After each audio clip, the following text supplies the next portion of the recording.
Salam alaikum, chers auditeurs. Nous poursuivons sur le thème de la purification. Aujourd'hui, nous allons aborder la question de l'écoulement de sang après l'accouchement et les pertes anormales de sang. Et comme la dernière fois, toujours dans le but de faciliter la compréhension du sujet, nous allons procéder sous forme de questions-réponses. Alors justement, la première question va être qu'est-ce que l'écoulement de sang? Donc, c'est le sang qu'on observe au moment de l'accouchement et après l'accouchement. Cet état-là, en arabe, s'appelle nifas.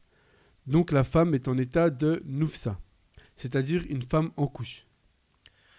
Alors combien de temps va durer l'écoulement de sang après l'accouchement? Donc, le temps, en général, il dure maximum 10 jours. Alors est-ce qu'il y a, tu nous as dit il y a un maximum de 10 jours, est-ce qu'il y a un minimum de jours? Il faut savoir qu'il n'y a pas de durée minimale. Il peut s'agir d'une minute, voire même moins.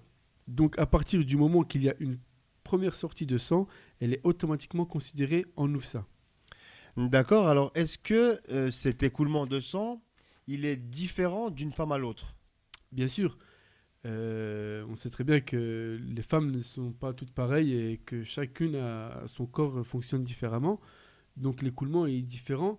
D'ailleurs, il existe trois types de catégories de femmes en couche. Et chaque catégorie a sa propre règle.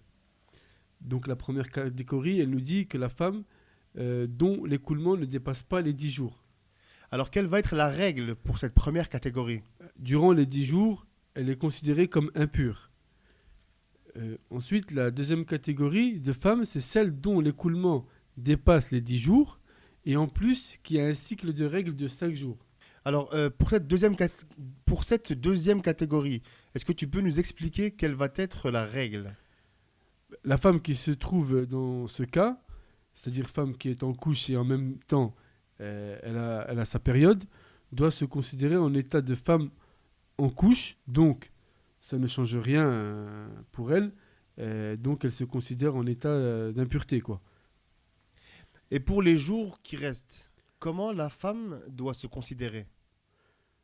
La femme doit les considérer comme perte anormale de sang. On appelle ça en arabe al-istihada.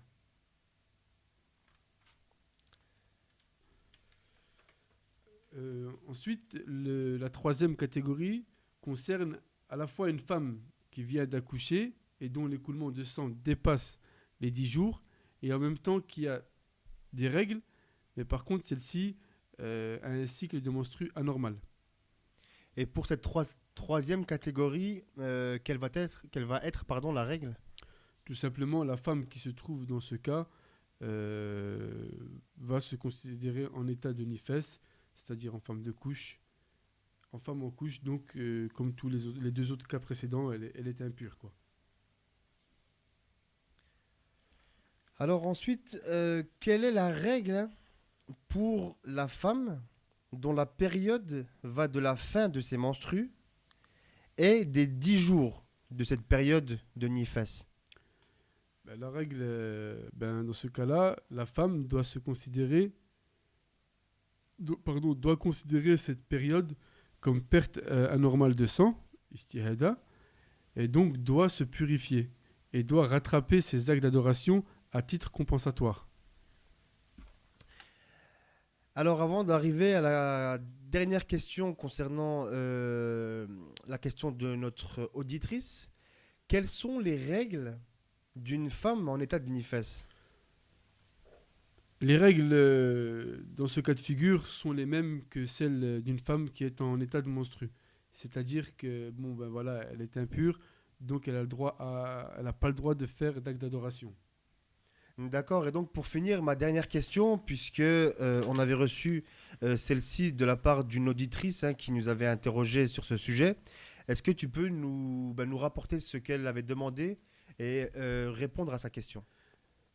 Donc c'est le cas d'une femme qui est en couche avec une période de menstru bien déterminée, mais chez qui son écoulement de sang dépasse les 10 jours et qui ne savait pas si cet écoulement va s'arrêter avant ou après les 10 jours. Donc il faut savoir dans ce cas elle doit renoncer à toute pratique adorative jusqu'à la fin des 10 jours. Et même si le sang s'arrête de s'écouler après cette période de menstru, elle doit toujours se considérer en état de nifas. Pourquoi ? Parce qu'elle doute. Et enfin, si le sang continue à s'écouler au-delà des 10 jours, elle considère ça comme une perte anormale de sang. Donc voilà, j'espère que vous avez bien compris. Et si vous avez des questions, vous pouvez poser vos questions sur la page Facebook. Et donc je vous souhaite un bon week-end. اللهم إني أسألك وأتوجه إليك بنبيك نبي الرحمة محمد صلى الله عليه وسلم